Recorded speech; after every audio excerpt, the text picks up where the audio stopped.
I do not speak of anything that I do not live. That is the secret of truth in any of us. If I live it, then I can say it.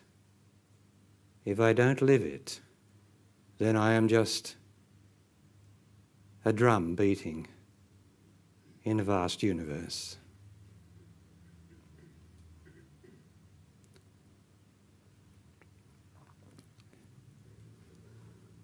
Let us start at the beginning, for that's what you are here for. Always for the beginning.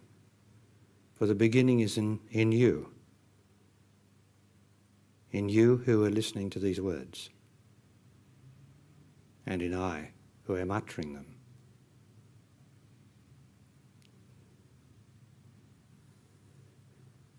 To listen to the truth. To be the truth, which is the whole idea of listening to the truth, is for you to be the truth that you hear.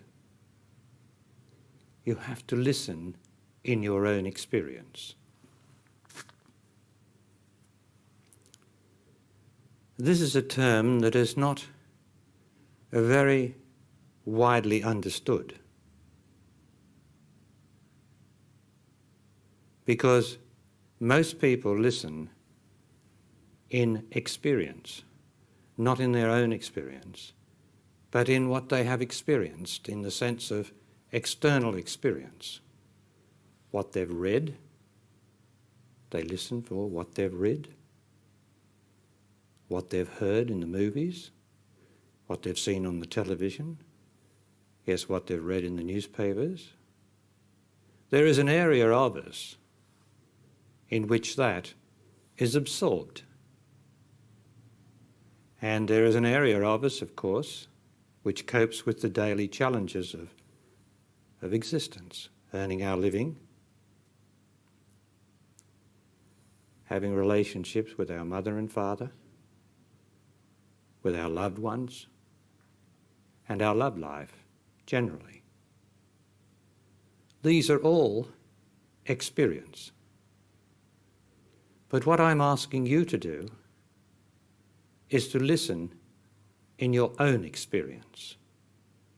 And it is up to me to make that distinction and make it clearly so that you know what you're doing and which area of your own psyche you are using or invoking. It is because people do not know the difference between experience and their own experience. They just accept it as a conglomerate, that they are confused, that they are not true to what they are. Now, someone happened to write to me the other day a quotation from Shakespeare, because I had mentioned Shakespeare's quotation in a previous meeting or tape about the futility of existence. And here is this quotation in reference to your own experience. Shakespeare says, "This above all, to thine own self be true, and it must follow, as the night the day, thou canst not then be false to any man," let's say anyone. But Shakespeare doesn't say how you can be false, how you can be true to that in you, which is emotional, in that part, that self in you that is angry.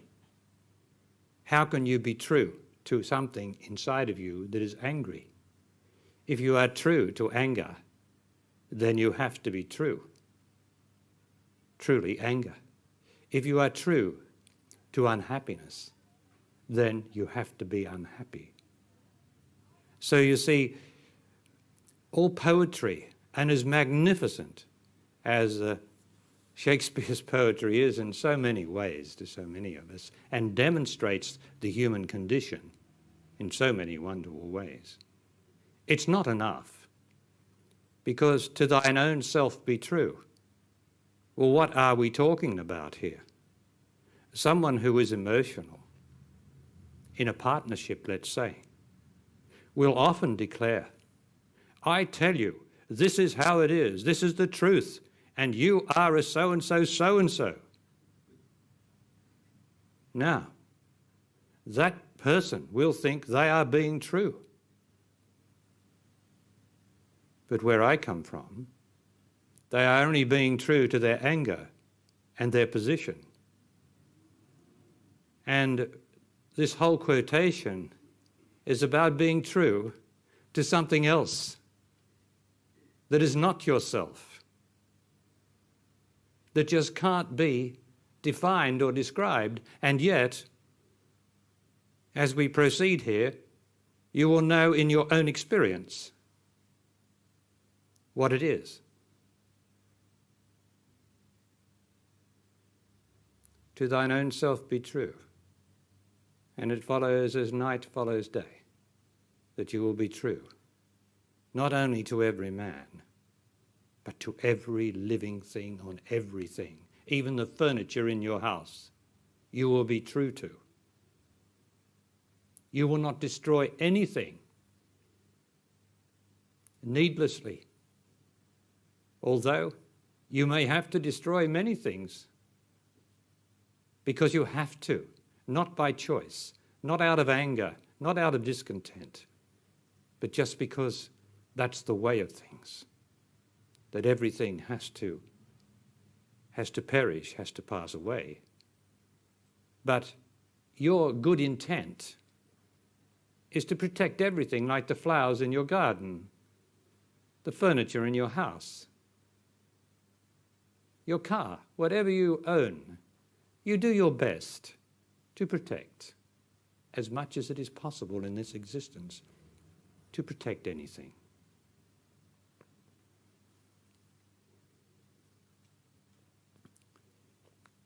Now, your own experience refers to the quality of life.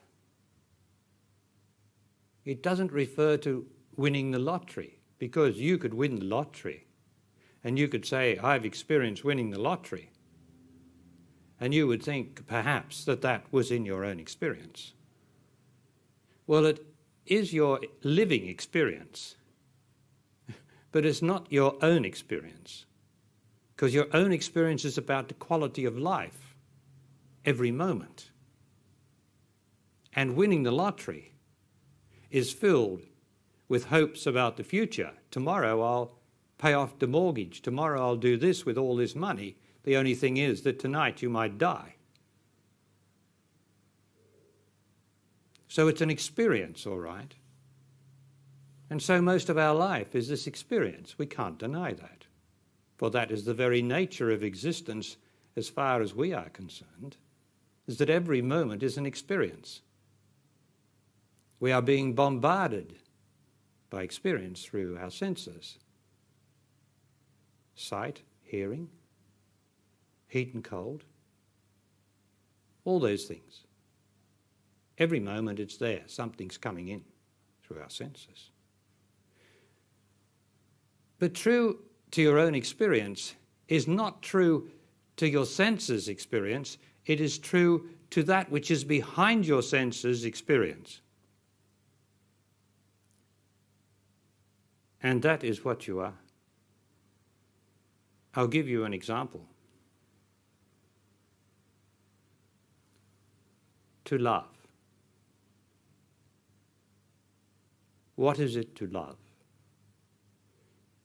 Now, there are many, many levels of love as far as people are concerned, because they will say, I love you, and have an argument with that person.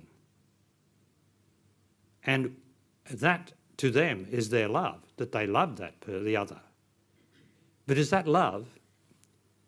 To love and argue, can that be love?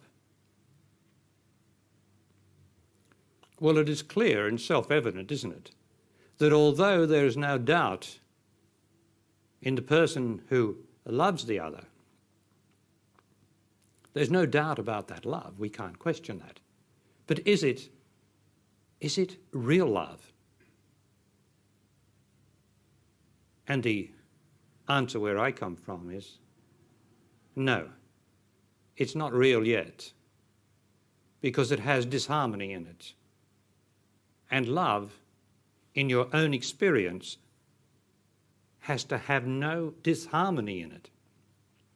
In your experience, now have you experienced love? You see, many people have written to me and spoken to me at meetings and said, I know I have not realized or known love. I know I have not known love. Now that's a wonderful state to be able to say that, because most of the world would say, of course I know love. But I'm talking in your experience, which even though you may not, that may not be in your experience, I'm telling you it is in your experience, because the reason it's not in your experience is that you pay more attention to experience than your own experience.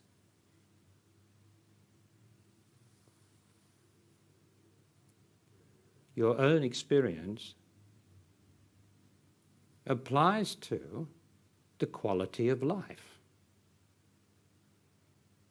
Now, people, when they have an argument with their loved one or their mother or their father, whom they love, and I don't question that they love them, such people often feel better, don't they? They feel better. They've released something. They've released some of their anger, some of their pent-up frustration on the other. And it is justifiable by the feeling in them that I feel better now. The only trouble is psychically, what you have got rid of is now in the other. For such love and hate, or love and emotion, is transmitted psychically, one to the other. And so if I am angry inside myself and discontented, I transmit or emanate something psychically to the world around me. This might not be in your experience, but if you look closely, you might hear the ring of truth in it. And to hear the ring of truth in it means there is something in you, your own experience, that knows that this is true. And so it emanates, such as if I argue in front of the children, it's only a passing moment or day or few hours, but psychically it enters the children. And they get a wrong notion of what living together is about, don't they? You don't do this to children without children absorbing the model of the parents. And we can follow this right through. Because an angry person, do you want to be with an angry person? Well, of course you don't. Of course you don't. That's silly. But are you ever the angry person? That's not so silly a question, is it? So all I'm doing is talking sense. And talking sense is the first thing towards being true to your own experience.